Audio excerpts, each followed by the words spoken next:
Episode 25 విలాప వాక్యముల గ్రంథం కన్నీటితో కూడిన ప్రార్థన. ప్రియమైన సహోదర సహోదరీలారా, యేసుక్రీస్తు నామమున మీ అందరికీ వందనాలు.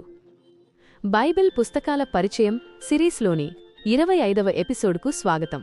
గత ఎపిసోడ్లో మనం యిర్మియా గ్రంథం నుండి కన్నీటి ప్రవక్త యొక్క జీవితాన్ని, యూదా ప్రజల అవిధేయతను మరియు దేవుని న్యాయమైన తీర్పును తెలుసుకున్నాం. యిర్మియా తన ప్రజల పాపాల కోసం ఎంతగానో దుఃఖించాడు. ఈరోజు మనం చూడబోయే విలాప వాక్యముల గ్రంథం యిర్మియా యొక్క హృదయ వేదన, కన్నీటితో కూడిన ప్రార్థన మరియు యెరూషలేము పతనం తర్వాత ఆయన యొక్క దుఃఖం గురించి వివరిస్తుంది. విలాప వాక్యముల గ్రంథమనేది 5 వేదనాభరితమైన పద్యాల సంకలనం. ఇది యూదా రాజ్యం పతనం తర్వాత యెరూషలేము నగరం నాశనమైనప్పుడు వ్రాయబడింది. ఈ పుస్తకం దుఃఖం, బాధ మరియు వేదనతో నిండి ఉంటుంది. కాని ఈ దుఃఖం మధ్య కూడా దేవునిపై ఆశ మరియు నమ్మకం ఉంది. రచయిత మరియు వ్రాయబడిన కాలం. ఈ పుస్తక రచయితగా యిర్మియా ప్రవక్తని పరిగణిస్తారు. అతడు తన ప్రజల పతనం చూసి ఎంతగానో దుఃఖించి ఈ పుస్తకాన్ని రాశాడు. ఈ పుస్తకం క్రీస్తు పూర్వం 586 సంవత్సరంలో బబులోను సైన్యం యెరూషలేమును నాశనం చేసిన తర్వాత వ్రాయబడింది. పుస్తక ఉద్దేశ్యం దుఃఖాన్ని వ్యక్తం చేయడం. యెరూషలేము నాశనమైనందుకు మరియు దాని ప్రజల పతనానికి యిర్మియా యొక్క దుఃఖాన్ని ఈ పుస్తకం వ్యక్తం చేస్తుంది. దేవుని కనికరంపై ఆశ. దేవుడు తన ప్రజలను శిక్షించినప్పటికీ ఆయన కనికరం ఎన్నటికీ అంతం కాదని, భవిష్యత్తులో ఆయన వారిని పునరుద్ధరిస్తాడని ఆశనిస్తుంది. అధ్యాయాల వారీగా లోతైన వివరణ. ఈ పుస్తకంలో 5 అధ్యాయాలున్నాయి. మొదటి 4 అధ్యాయాలు అక్షరక్రమం ప్రకారం వ్రాయబడ్డాయి. అక్రోస్టిక్. ప్రతి అధ్యాయం ప్రత్యేకమైన భావాలను వ్యక్తం చేస్తుంది. అధ్యాయం 1 ఒంటరిగా ఉన్న నగరం. ఈ అధ్యాయం యెరూషలేము నగరం యొక్క దుఃఖాన్ని వివరిస్తుంది. ఒకప్పుడు జనాభాతో నిండిన నగరం ఇప్పుడు ఒంటరిగా కూర్చుంది. ఇది విధవ వలె ఉంది మరియు దాని ప్రజలు బానిసలుగా ఉన్నారు. యెరూషలేము దాని పాపాల వల్ల ఈ శిక్షకు అర్హురాలిగా మారిందని ఒప్పుకుంటుంది. ఈ అధ్యాయం దేవుని తీర్పు న్యాయమైనదని అంగీకరిస్తుంది. అధ్యాయం 2 దేవుని కోపం మరియు శిక్ష. ఈ అధ్యాయం దేవుడు తన ప్రజలపై ఎంత కోపంగా ఉన్నాడో వివరిస్తుంది. దేవుడు స్వయంగా యెరూషలేమును నాశనం చేశాడని, దాని కోటలను గోడలను కూల్చివేశాడని చెబుతుంది. దేవుని కోపం ఎంత తీవ్రంగా ఉందో, ప్రజలు ఎంత బాధపడుతున్నారో ఈ అధ్యాయం వివరిస్తుంది.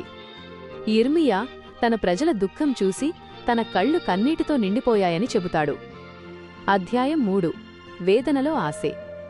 ఈ అధ్యాయం యిర్మియా యొక్క వ్యక్తిగత వేదనను వివరిస్తుంది. అతను అనేక బాధలను, నిరాశలను అనుభవిస్తాడు. అయితే ఈ వేదన మధ్య కూడా దేవునిపై ఒక గొప్ప ఆశను వ్యక్తపరుస్తాడు.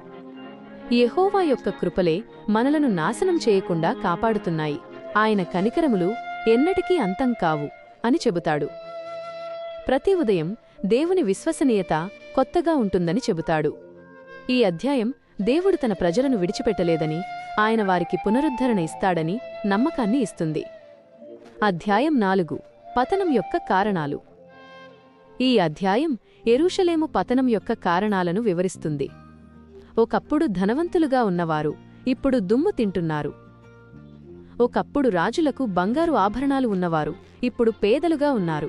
ఇది ప్రజల పాపాలు, వారి దుష్క్రియలు మరియు అబద్ధపు ప్రవక్తల మాటలు వినడం వల్లనే ఈ పతనం వచ్చిందని చెబుతుంది. అధ్యాయం 5 దేవుని సహాయం కోసం విజ్ఞప్తి. ఈ అధ్యాయం దేవుని సహాయం కోసం ఒక సామూహిక ప్రార్థన. ప్రజలు దేవుని ముందు తమ బాధలను, తమ అవమానాలను చెబుతారు. వారి తండ్రులు పాపం చేశారని, ఇప్పుడు ఆ శిక్ష తాము అనుభవిస్తున్నామని చెబుతారు. చివరికి వారు దేవునిని, ఓ యెహోవా, మమ్మల్ని నీవైపు తిప్పుకో, అప్పుడు మేము తిరిగి వస్తాము, మా దినాలను పూర్వపు రోజులుగా మార్చుము అని అడుగుతారు. మన జీవితానికి అన్వయం. హృదయాన్ని తాకే పాఠాలు. ప్రియమైనవార్లారా, విలాప వాక్యముల గ్రంథం నుండి మనం నేర్చుకోవాల్సిన పాఠాలు చాలా ఉన్నాయి. 1 పాపం యొక్క తీవ్రత. ఈ పుస్తకం పాపం ఎంత తీవ్రమైనదో, అది మనకు మరియు మన చుట్టూ ఉన్నవారికి ఎంత బాధను తెస్తుందో చూపిస్తుంది. 2 పశ్చాత్తాపం యొక్క ప్రాముఖ్యత. దుఃఖం మరియు బాధలో కూడా యిర్మియా పశ్చాత్తాపపడి దేవుని వైపు తిరగాలని తన ప్రజలను ప్రోత్సహించాడు. 3. దేవుని కనికరం.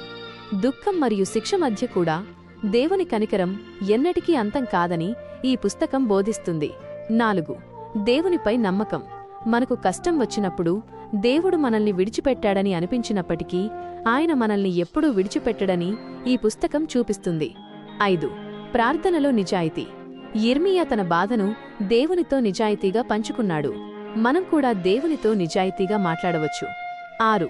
సమస్యలలో ఆశ.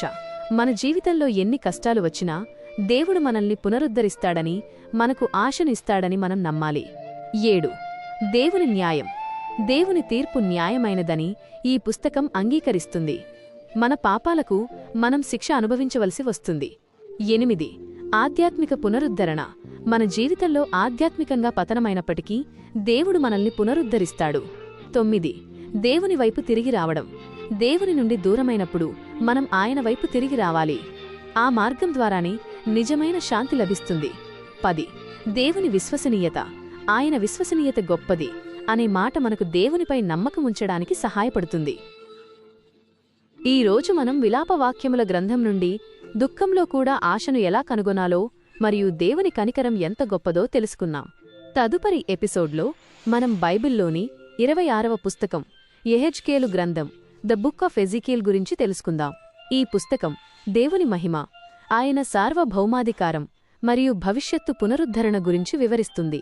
మరిన్ని ఆధ్యాత్మిక కంటెంట్ కోసం మా దైవ సన్నిధి ప్రేయర్ హౌస్ యూట్యూబ్ ఛానల్ని తప్పకుండా సబ్స్క్రైబ్ చేసుకోండి. ఈ ఎపిసోడ్ మీకు నచ్చినట్లయితే లైక్ చేసి 10 మందికి షేర్ చేయండి. తదుపరి ఎపిసోడ్ కోసం వేచి ఉండండి. బైబిల్ పుస్తకాల పరిచయం సిరీస్ నుండి నేను మీ యాంకర్. ఆమెన్. దేవుడు మిమ్మల్ని దీవించి ఆశీర్వదించునుగాక.